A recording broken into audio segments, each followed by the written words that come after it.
पालने पर लेटकर अपने आनंद से खेल रहे थे और टुकुर टुकुर चारों तरफ देख रहे थे। माँ यशोदा काम में लगी थी और पूतना मौसी गई, और जैसे ही पूतना मौसी पहुंची, अच्छा पूतना इतनी सुंदर थी कि रास्ते में किसी द्वारपाल ने उन्हें रोका नहीं,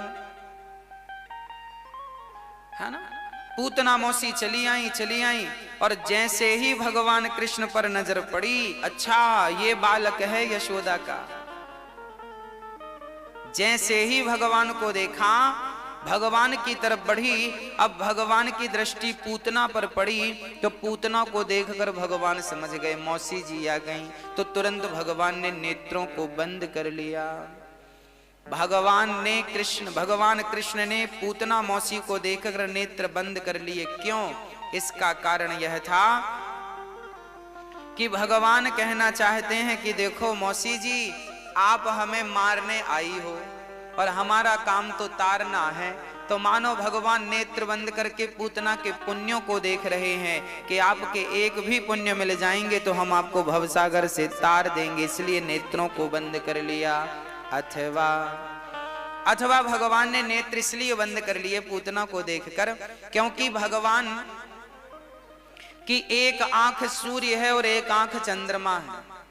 मानो सूर्य और चंद्रमा ने कहा कि प्रभु आप इसे मारकर तारोगे पर हम अपने लोक में से स्थान नहीं देंगे, इसलिए मानो सूर्य चंद्रमा के दरवाजे बंद हो गए, इसलिए नेत्रों को बंद कर लिया।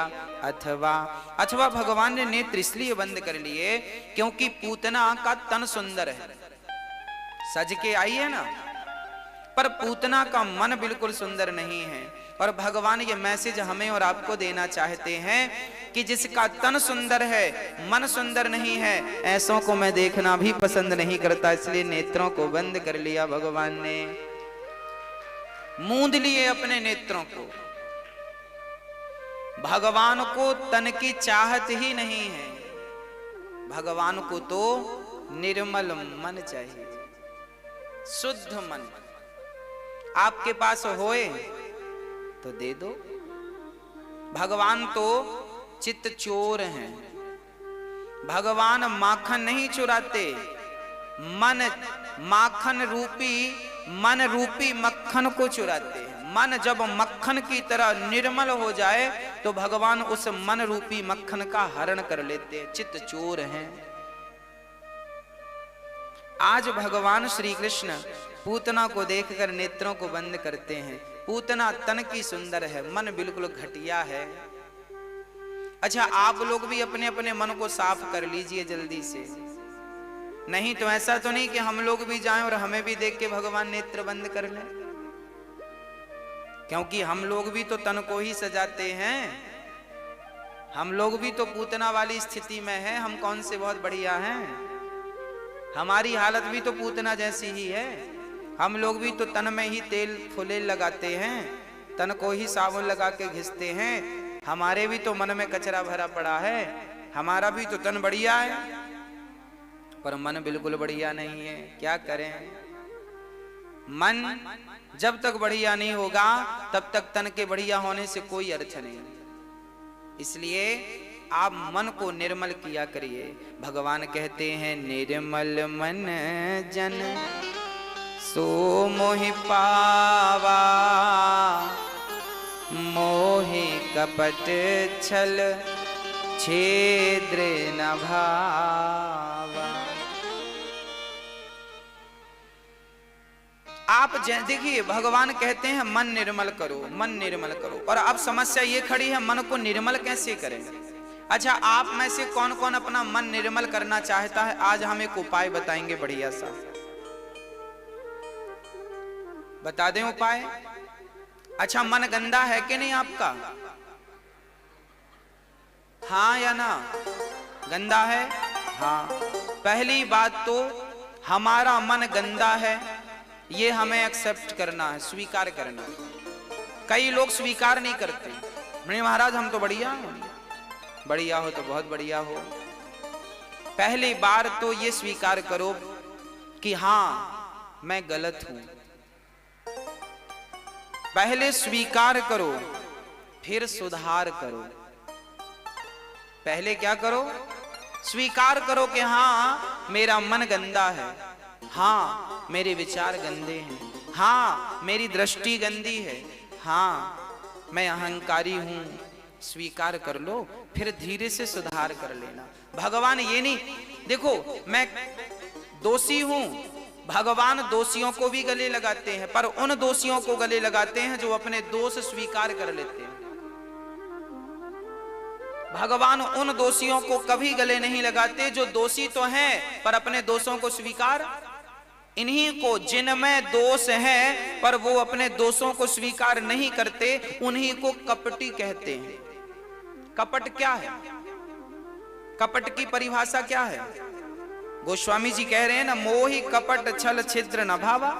तो ये कपट क्या है? कपट यही है कि जो दोष मेरे भीतर हैं मैं उन्हें स्वीकार नहीं करता। जैसे फॉर एग्जाम्पल समझिएगा, जैसे मैं कामी हूं, अब कामी तो हूं मैं, परंतु मैं स्वीकार नहीं करता कि मैं कामी हूं। कौन स्वीकार करेगा आज के जमाने में कि मैं कामी हूं? सब तो ऐसा, सबको देख के ऐसा लगता है सब बहुत बढ़िया है, इनके जैसा तो कोई नहीं है। देखो हम बहुत अच्छी अच्छी बातें कह सकते हैं, हम बहुत अच्छी अच्छी बातें कर सकते हैं, आप लोग हमें नहीं जानते, हम अपने आप को हम जानते हैं। आप लोगों को हम नहीं जानते, आप लोगों को आप बहुत अच्छे से जानते हो। यहां तक कि पुरुष को उसकी पत्नी कभी नहीं जान पाती, पुरुष को तो व्यक्ति स्वयं ही अपने आप को जानता है कि वो कितना अच्छा है और कितना बुरा है। एक स्त्री कितनी अच्छी है उसका पति कभी नहीं जान पाएगा, उसका बेटा कभी नहीं जान पाएगा, वो खुद जानती है कि मैं कितनी अच्छी हूं और कितना बुरी हूं। तो मैं कितना अच्छा हूं कितना बुरा हूं वो मैं बताऊं, वो मैं स्वीकार करूं, वो मैं सुधार करूं। मैं कामी हूं, मैं क्रोधी हूं, मैं लोभी हूं, मैं अहंकारी हूं, मैं लालची हूं, लंपट हूं। जितनी बुराइयां इस सृष्टि में है सबका एक एक अंश मेरे भीतर है, किसी बुराई से मैं बचा नहीं हूं। अब आप देखो कि आप में कौन सी बुराई है। जो बुराई है उसे स्वीकार कर लेना। और देखो मैं क्रोधी हूं, चलो मैंने मान लिया कि मैं क्रोधी हूं, अब मुझे संभल के चलना है। अब क्रोध किया तो किया, अब मत करना। चलो मैं लोभी हूं तो हूं, चलो अब किया तो किया, अब मत करना। मैं रामचरितमानस में लिखा है, काम क्रोध मद लोभ सब नाथ नरक के पंथ, सब परिहरि रघुवीर भजहु भजहि जेहि संत। क्या करें, मुझ में एक बुराई होए तो प्रभु मैं गिनाऊं भी, मुझ में लाख बुराई है। काम भरा पड़ा है, क्रोध भरा पड़ा है, लोभ भरा पड़ा है, मोह अज्ञान भरा पड़ा है, सब कुछ दुर्गुण मेरे भीतर है। हे नाथ, फिर भी मैं आपकी शरण में आया हूं क्योंकि मुझे पता है।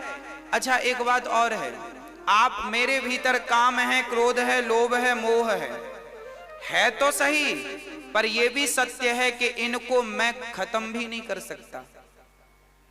आज तक बड़े बड़े ऋषि मुनि खत्म कर पाए कि हम और तुम कर लोगे?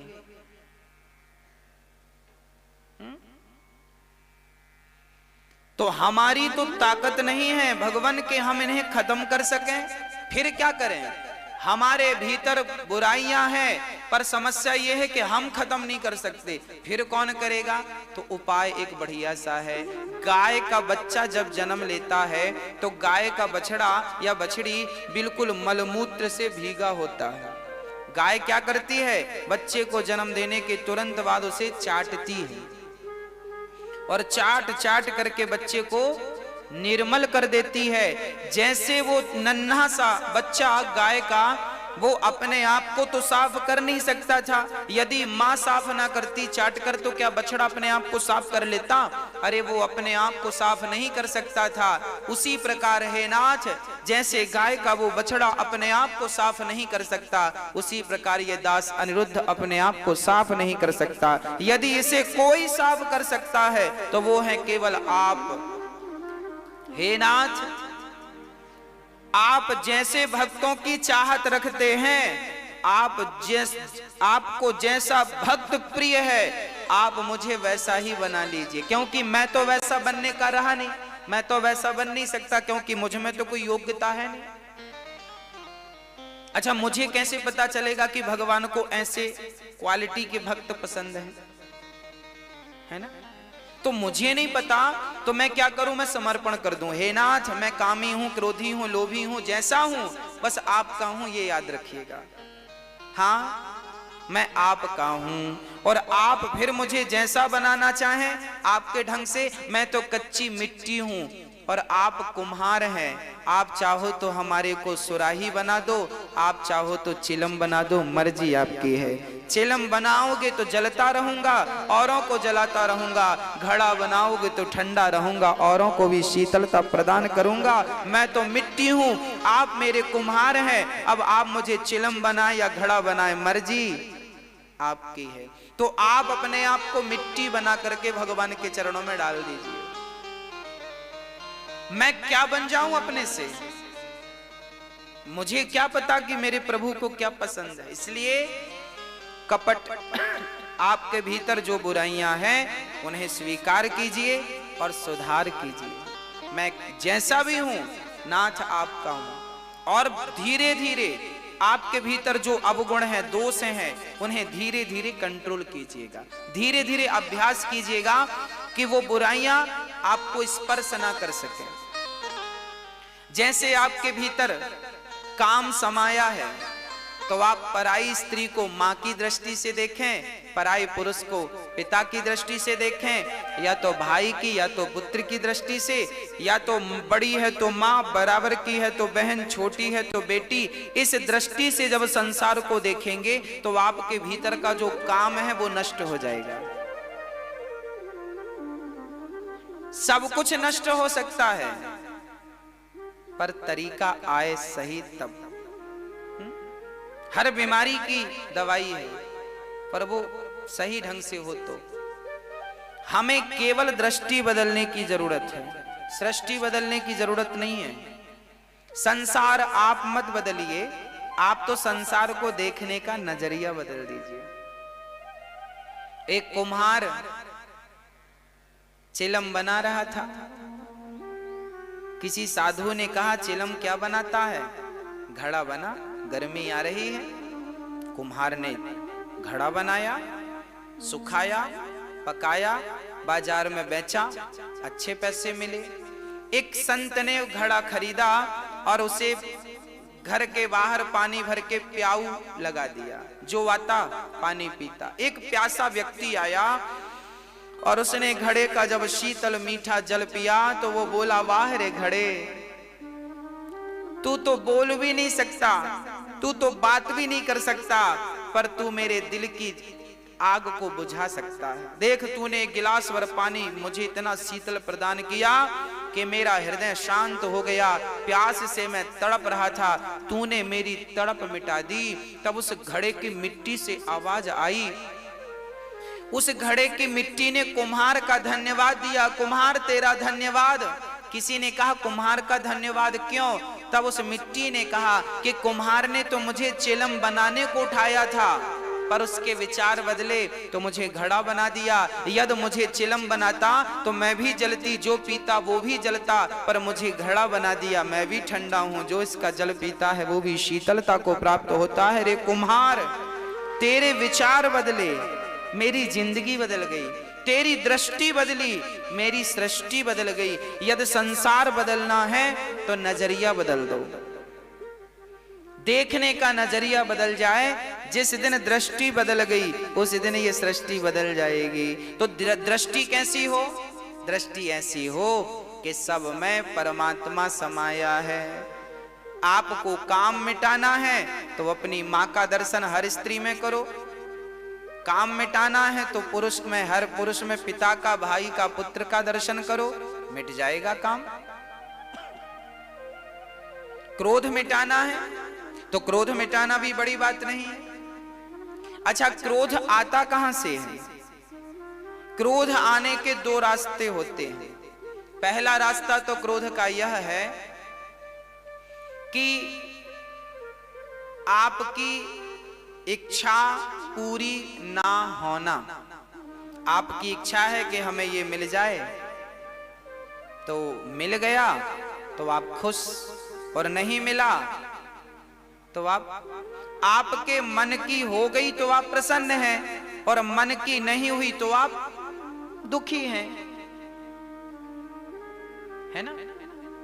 तो आप जो चाहते हैं वो होता रहे तब तो आप प्रसन्न हैं, और आप जो चाहते हैं वो उसके विपरीत हो जाए तो आपको गुस्सा आएगा। जैसे आपने बेटे से कहा, बेटा ये वस्तु लाओ, और वो गिलास उठा के लाओ, बेटा ले आया तो आप प्रसन्न। नहीं लाया, देखो बात नहीं मानता, एक थप्पड़ दिया गाल में, गुस्सा आ गया, बात नहीं मानता, सुनता ही नहीं।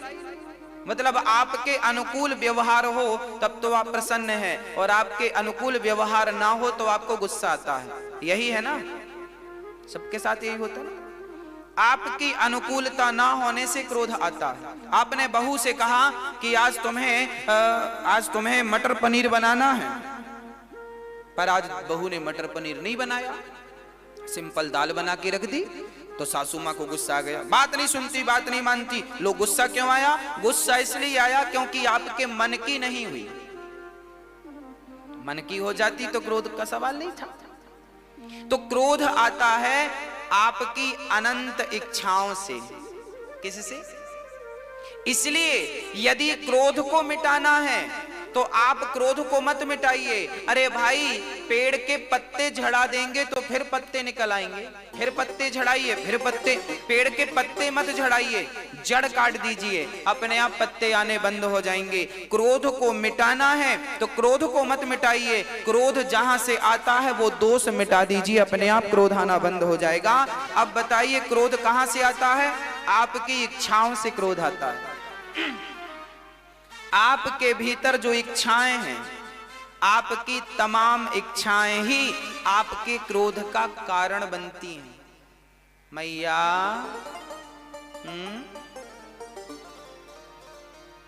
लोरी सुना दें?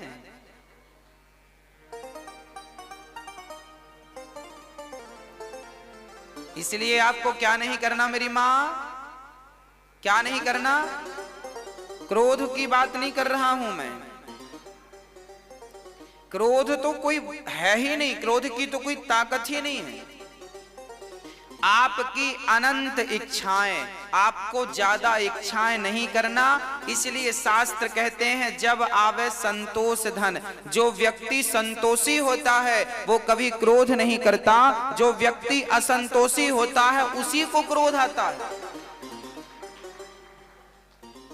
जिन जिनको गुस्सा आता है वो जरा अपना बैकग्राउंड चेक करें, अपने आप को दर्पण में देखें कि आपको गुस्सा आया है, किस बात को लेकर आया है। अच्छा, गुस्सा का दूसरा मार्ग और है क्या?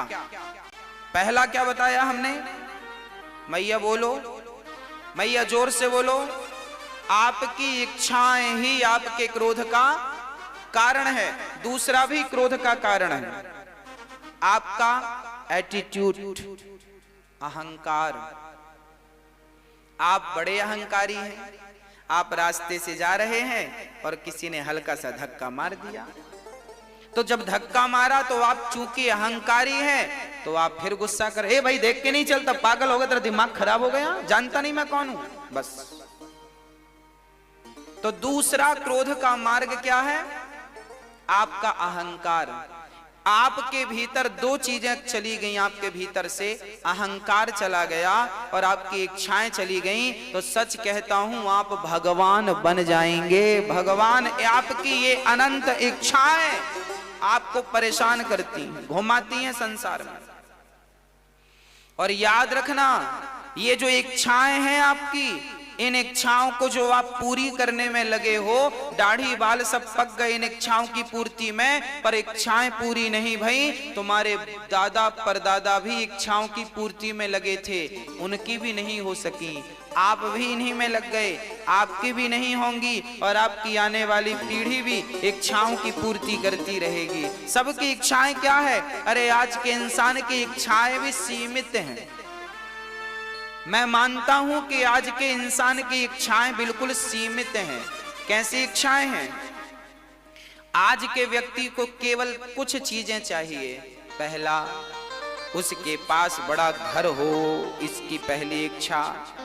हर व्यक्ति चाहता है मेरे पास बढ़िया घर हो, यह हर व्यक्ति की इच्छा है। हाँ, हर व्यक्ति चाहता है मेरे पास बढ़िया सी गाड़ी हो। सब लोग चाहते हैं कि मैं खूब जाना जाऊं, पहचाना जाऊं, मेरी भी प्रतिष्ठा हो, मेरा भी पद हो, मेरा भी नाम हो। और सब ये चाहते हैं मेरे पास बहुत सारा हाँ जी पैसा हो। यही आपके दुख का कारण है। हर व्यक्ति इनके पीछे, आपके दादा परदादा भी इन चार चीजों के पीछे भाग रहे थे। आपको पता नहीं है? आपके जो दादा परदादा जो चल बसे हैं, हम जानते हैं उनको भली भांति। हाँ, हम जानते हैं कि दादा परदादा जो हमारे थे वो भी इन चार चीजों के लिए भागते थे। घर के लिए, गाड़ी के लिए, पैसों के लिए। मेरी जमीन जायदाद तो हो, पैसा हो, पद हो, प्रतिष्ठा हो, इनके लिए भागते भागते मर गए, पर कुछ नहीं मिला। एक सज्जन से हमने कहा, भाई क्यों भाग रहे हो? क्यों अपनी शांति भंग किए बैठे हो? क्यों नहीं आनंद से मुस्कुराते हंसते ठाकुर जी का गुणगान गाते? बोले, महाराज जी मैं चाहता हूं कि जब मैं मरूं तो बहुत लोग आए। हमने कहा कोई बात नहीं, हम तुम्हारी इच्छा पूरी कर देंगे, 100 रुपए में बुला लेंगे लोगों को। आज का आदमी इसलिए तो परेशान है कि उसके मरने पे बहुत लोग आएंगे, चिंता ना करो। अरे भाई, मरने पे भीड़ जोड़ के करोगे क्या? कुछ ऐसा कर जाओ जीते जी कि आपके जाने के बाद लोग आपको गुरु मानकर आपसे प्रेरणा लें, सीखें कि वाह जीवन हो तो वैसा हो। धन्य है वो रघुनंदन जिन्होंने अपने जीवन को हमारे लिए आदर्श बना दिया। जीवन हो तो राम जैसा, जीवन हो तो मीराबाई के जैसा, नरसिंह मेहता के जैसा, सूरदास जी के जैसा, कबीरदास जी के जैसा, तुलसीदास जी के जैसा। जीवन ऐसा हो, समर्पण भाव से भगवान का भजन करें, यही जीवन की सार्थकता है। इसलिए आप अपने क्रोध को शांत करना चाहते हैं तो अपनी इच्छाओं पर कंट्रोल कीजिए। जितना चादर हो उतना ही पांव पसारिए। आज के लोग दुखी क्यों हैं? आपकी कमाई है 20,000 रुपए महीने की और आपने कर्जा ले लिया 1 लाख रुपए का। क्यों ले लिया कर्जा 1 लाख रुपए का? क्या इतनी चादर थी तुम्हारी? बाद में रोते हो, महाराज जी बहुत कर्जा हो गया, बहुत। क्यों हो गया? किसके कारण हुआ? कहां था तुम्हारा विवेक? कहां थी तुम्हारी बुद्धि? जितना चादर था उतना पांव क्यों नहीं पसारा? इंसान अपने ही गलत निर्णयों के कारण, गलत डिसीजन के कारण जीवन भर रोता है। इसलिए कहा गया है कि गौधन, गजधन, बाजधन और रतन धन खान, जब आवे संतोष धन सब धन धूरी समान। संतोष की नमक रोटी बढ़िया है। हाँ, 56 भोग मिले आपको, व्यर्थ के 56 भोग मिल जाएं, पाप के 56 भोग मिल जाएं, बिना मेहनत के आपको 56 भोग मिल जाएं, वो 56 भोग से अच्छी आपकी नमक रोटी है यदि आपकी मेहनत और आपकी ईमानदारी से आपको प्राप्त हो रही है तो। संतोषमय जीवन बिताइए। मैं अवगुणी हूं, तो आओ भगवान से कहते हैं, हे नाथ मैं जैसा हूं आपके चरणों में समर्पण कर रहा हूं, मुझे स्वीकार कर लीजिए। आप अपने दोषों को स्वीकार किया करो, भगवान से कहा करो आपकी प्रभु मैं कामी हूं, क्रोधी हूं, लोभी हूं, लालची हूं, जो भी गुण आपके भीतर अवगुण है सब भगवान से कहो। कह सकते हो ना, कहा करो उनसे, छिपाया ना करो अपने दोष, छिपा लोगे तो वो बने रहेंगे, कभी मिटेंगे नहीं। कपट नहीं चाहिए। ठाकुर जी पूतना को देखकर नेत्र क्यों बंद करते हैं? क्योंकि पूतना के भीतर क्या था? कपट था। वो जैसी थी वैसी भगवान के पास जाती तो भगवान देखते भी, पर पूतना जैसी थी वैसी नहीं गई। पूतना थी तो कुरूपणी, पर बन के गई है स्वरूपणी, स्वरूपवान बनकर गई है। और भगवान कहते हैं कि तन सुंदर है मन सुंदर नहीं है, मैं देखना पसंद नहीं करूंगा। मन चाहिए निर्मल, मन को दर्पण बना दीजिए। मैंने पिछली बार एक कथा सुनाई थी आपको कि एक राजा के दरबार में एक बहुत बड़ा पेंटिंग करने वाला पेंटर आया। साहब मैं कुछ चित्र बनाना चाहता हूं। राजा ने कहा बनाओ, रंग दे दिए, ब्रश इत्यादि दे दिए, बोले बनाओ। गांव का एक बूढ़ा व्यक्ति आया, बोला मैं भी बनाऊंगा। राजा ने कहा बनाओ, उसे भी पेंटिंग दिया, उसे भी रंग दिया, कलर दिए, पर उसने कहा मुझे कलर की जरूरत नहीं। ऐसी दीवारें थी, एक दीवार ऐसी थी सामने और एक बिल्कुल सामने, आमने सामने। तो इस तरफ की दीवार में वो व्यक्ति चित्र बना रहा था जो कलर इत्यादि लिया था, उसने बढ़िया कलर से चित्र बनाए। और दूसरा व्यक्ति ना कलर लिया ना कोई सामग्री ली और बस पर्दा लगाया व्हाइट कलर का, और पता नहीं अंदर अंदर क्या करता, और किसी को आने मत नहीं देना है। महीनों भर पेंटिंग चली, समय पूरा हुआ। राजा ने कहा भाई बन गई पेंटिंग? इसने कहा बन गई। जिसने कलर लिया था उसने पर्दा हटाया तो बढ़िया पेंटिंग थी, उभरे हुए लोग थे, वृक्ष ऐसे थे मानो सही के हैं, नदियां ऐसी थी मानो सचमुच बह रही है। इतने हूबहू चित्र बनाए ओरिजिनल के देखने वाला भी अचंभित हो जाए। अब इसके राजा ने बोला वाह कितना बढ़िया चित्र बनाया आपने। अब इसका नंबर था जिसने रंग वंग कुछ नहीं लिया। इससे कहा भाई पर्दा खोलो। इसने पर्दा खोला तो राजा दंग रह गए। इसकी दीवार पर उससे भी बढ़िया चित्र बने थे और वही चित्र बने थे जो इसकी दीवार पर थे। राजा ने कहा भाई आपने तो कलर नहीं लिए, ये चित्र कैसे बना दिए? तब उसने कहा महाराज हमने कलर से चित्र नहीं बनाए, हमने तो अपनी दीवार को घिस घिस के दर्पण बना दिया, कांच बना दिया। और जब दर्पण बना दिया दीवार को तो सामने वाले के चित्र अपने आप हमारी दीवार में उतर के आ गए और उससे भी बढ़िया उतर के आए हैं। आपकी शकल दर्पण में आपसे बढ़िया लगती है, हाँ या ना? मोबाइल में सेल्फी अच्छी आती है ना, जितनी अच्छी आती है उतने अच्छे हो क्या? हाँ जी, मोबाइल का कैमरा भी कपटी है,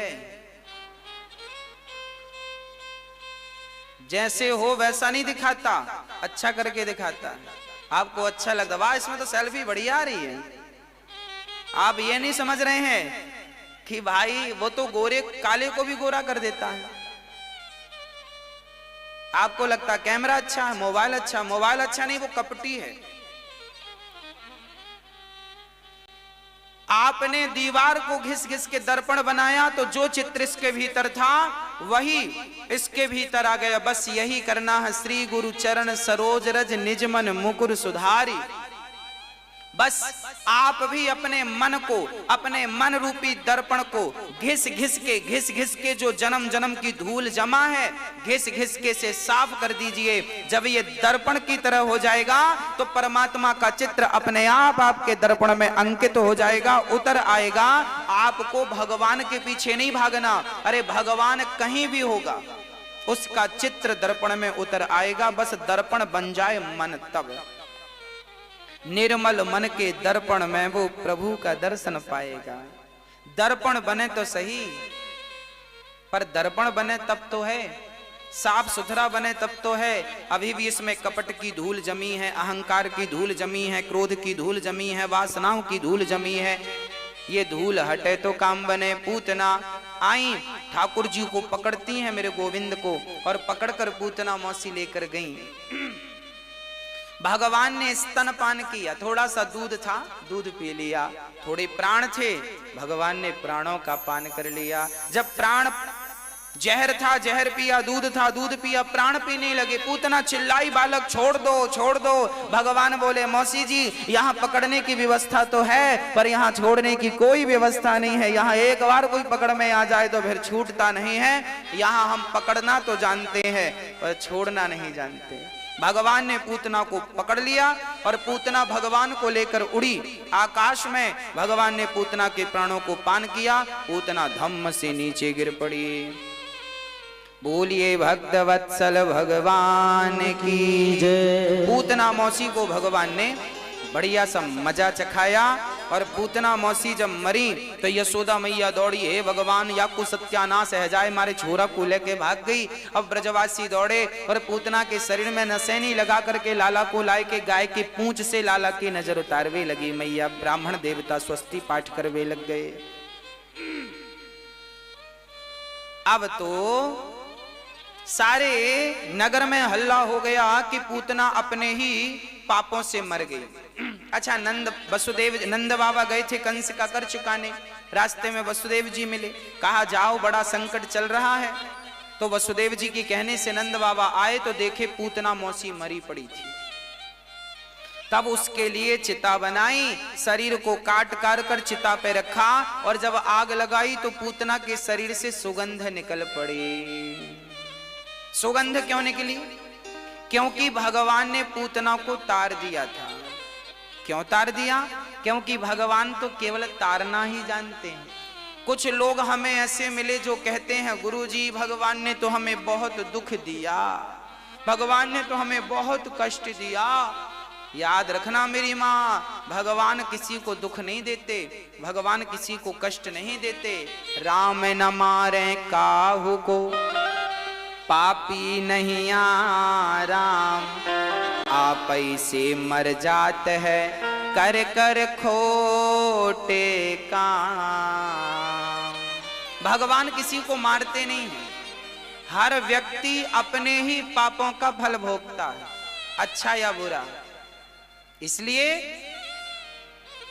अब यहां एक सवाल खड़ा हो सकता है, आपकी तरफ से एक प्रश्न खड़ा हो सकता है।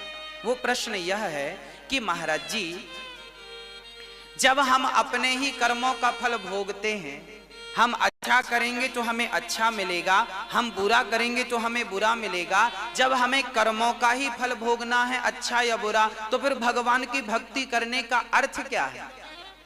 भगवान की भक्ति फिर क्यों करें? ये प्रश्न आप खड़ा कर सकते हैं, है ना? इसका भी समाधान है। देखो, भगवान किसी को सुख नहीं देते, किसी को दुख नहीं देते। हर व्यक्ति अपना ही कर्म भोगता है, अच्छा या बुरा। तो फिर भगवान की पूजा का अर्थ क्या है? मैं बताता हूं क्या अर्थ है। एक गुरु के दो चेले थे, दोनों एक साथ पढ़ते थे, एक साथ रहते थे, दोनों बड़े हुए।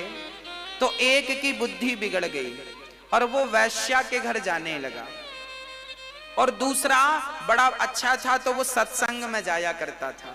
वो रोज कथा सुनता, रोज कीर्तन करता, भगवान का भजन करता। और दूसरा चेला बिगड़ गया, वो वैश्या के घर मुजरा देखने जाता था, मुजरा देखता था। एक दिन क्या हुआ कि वैश्या के घर से जब वो आ रहा था तो उसे रास्ते में सोने से भरी थैली मिल गई। इतना सारा सोना मिल गया। वो आया और सोना लेकर आया, और ये सत्संग करता हुआ बालक जब लौटा तो इसके पांव में लोहे की कील लग गई। लोहे की कील लगी, आर पार हो गई। लंगड़ाता लंगड़ाता गुरुजी के पास आया, गुरुजी देखो भगवान का न्याय कितना गलत है। गुरुजी ने कहा, कैसे गलत है? बोले देखो, वो वैश्या के घर जाता था तो उसे सोना मिला रास्ते में, और मैं सत्संग करता था तो मुझे लोहे की कील और लग गई। गुरुजी बोले बेटा तुम केवल वर्तमान को देखते हो, तुम केवल वर्तमान को जानते हो, प्रेजेंट को। तुमने कभी अपने अतीत पर विचार नहीं किया, तुमने कभी अपने भविष्य पर विचार नहीं किया। सुनो, मैं जानता हूं इसे वैश्या के घर से आज सोना इसलिए मिला रास्ते में क्योंकि आज के दिन इसे एक राजा बनना था। इसकी किस्मत में राजयोग था, इसे राजा बनना था, पर वैश्या के घर जा जाकर सारा पुण्य इसने समाप्त कर लिया और इसे इतना सा सोना इसलिए मिला, इसे तो खजाना मिलने वाला था, पर वैश्या के घर जा जाकर इसने सारा पुण्य नष्ट कर लिया, इतना सा सोना इसे मिला है क्योंकि ये गलत संगत करता। और तुम सत्संगी हो, आज के दिन तुम्हारी मौत थी, आज ही तुम्हारी जीवन लीला समाप्त होने वाली थी, आज तुम्हारी मृत्यु थी, पर तुम भगवान की कथा में जाते थे, सत्संग करते थे, तो भगवान ने देखा कि ये तो मेरा भगत है, तो भगवान ने तुम्हारी भक्ति को देखकर तुम्हारी मृत्यु को एक लोहे के कील में ही तब्दील कर दिया। ये परमात्मा का विधान है। तुम्हें मरना था पर तुम्हारे साथ इतनी सी दुर्घटना हो गई, उस दुर्घटना में तुम्हारी मृत्यु को परमात्मा ने टाल दिया क्योंकि तुम सत्संग से जुड़े थे। याद रखना, जीवन में किया हुआ पुण्य कभी नष्ट नहीं होता, वो देर सवेर पुण्य का फल आपको मिलकर ही रहेगा। इसलिए भगवान का न्याय जो है, हम अपराधी हैं तो भगवान हमें दंड देंगे, पर वो बहुत सारा दंड एक कांटा चुभोकर ही समाप्त कर देंगे। और यदि शरणागति नहीं की तो सबका पाप भोगना पड़ेगा, नरक जाना पड़ेगा। भगवान दयालु हैं, भगवान कहते हैं सन्मुख होहि जीव मोहि जबहि, जन्म कोटि अघ नासहि तबहि। कितना भी बड़ा पापी हो, एक बार मेरे सामने आकर कह दे कि प्रभु मैं आपका हूं, मैं सब भूल जाता हूं उसके पापों को और उसको सदा सदा के लिए मोक्ष का अधिकारी बना देता हूं, गौलोक धाम में वास दे देते हैं भगवान। ऐसे दयालु भगवान भला कहां मिलेंगे। इसलिए हम जो भी कर्म करते हैं, अच्छा या बुरा, अच्छा बताओ क्या आज आपके पास जो है क्या आपकी मेहनत का है? मेहनत तो आपके जैसे और भी लोग करते हैं, फिर उनके पास क्यों नहीं है इतना धन? बहुत सारे लोग भीख क्यों मांगते हैं? बहुत सारे लोग क्यों परेशान हैं? क्यों उनके पास रोटी का भी गुजारा नहीं है? क्योंकि आपके पास क्यों है? क्योंकि आप पर भगवान की कृपा है। आप कहते हैं कि मैंने मेहनत की है, भाई मेहनत तो होती है, पर मेहनत भी सफल उन्हीं की होती है जिन पर भगवान की कृपा होती है, नहीं तो मेहनत करने वालों की कमी नहीं है। बहुत मिल जाएंगे आपको मेहनत करने वाले, पर सफल वही हैं जिन पर भगवान की कृपा है। व्यक्ति कभी अपनी मेहनत से सफल नहीं होता, भगवत कृपा ही उसे सफल बनाती है। इसलिए उस कृपा का अनुभव करना सीख लीजिए। हाँ, भगवान ने पूतना को वह गति दी जो माँ यशोदा को मिलनी चाहिए थी। न जाने कौन से गुण पर दया पर रीझ करके उसे सदगति दे दी। क्यों नहीं ऐसे भगवान की शरणागति ग्रहण करते जो इतने दयालु हैं कि धोखे से कोई एक बार भगवान को गाली देकर भी राम कह दे तो भगवान उसका उद्धार कर देते। एक बार एक कथा सुनी दास ने कि एक वैश्या का संग करने वाला एक पुरुष था। वो रोज एक वैश्या के घर जाया करता था। आज उस पुरुष ने वैश्या के लिए एक पुष्प तोड़ा। उसने एक पुष्प तोड़ा और पुष्प तोड़ करके वो वैश्या के यहां जा रहा था। पर जब वैश्या के पास गया तो आज उस वैश्या के पास दूसरा पुरुष बैठा था। तो इसके मन में तो बड़ी आग लग गई कि मैं तो इसके लिए फूल लाया हूं और ये तो परपुरुष के संग बैठी है। तो इसे गुस्सा आया और ये फूल उसने फेंक दिया। वैश्या के लिए लाया था, उसके बालों में लगाऊंगा अपने हाथों से। फूल बाहर पड़ा था। एक पंडित जी जा रहे थे, पंडित जी को लगा ये पुष्प किसी का गिर गया है, पूजा के लिए ले जाना चाहिए। तो पंडित जी ये पुष्प ले जा करके मेरे श्याम सुंदर के चरणों में चढ़ा देते हैं। ऐसे जब वो व्यक्ति जब मरा, जिसने वैश्या के लिए पुष्प तोड़ा था, जब वो मर कर गया तो यमराज ने कहा कि तुझे नरक भेजा जाएगा, पर तूने एक पुण्य किया है। उस व्यक्ति ने कहा महाराज मैंने तो कोई पुण्य नहीं किया, मैंने तो आज तक पाप ही पाप किया, कभी सत्संग नहीं सुना, मंदिर नहीं गया, पूजा नहीं की, भगवान का नाम नहीं जपा, इसलिए तो नरक जाना पड़ रहा है। यमराज ने कहा ना, तूने एक फूल तोड़ा था वैश्या के लिए, पर तूने उसे किसी पुरुष के संग देखकर फूल फेंक दिया और उसी पुष्प को किसी पंडित जी ने उठाकर भगवान के चरणों में चढ़ा दिया। उस पुण्य से आज तुम्हें कुछ अच्छा मिलने वाला है। बोले क्या मिलेगा? बोले क्या फल है इसका कि आपके द्वारा तोड़ा हुआ पुष्प किसी और ने भगवान को चढ़ा दिया, क्या फल है इसका?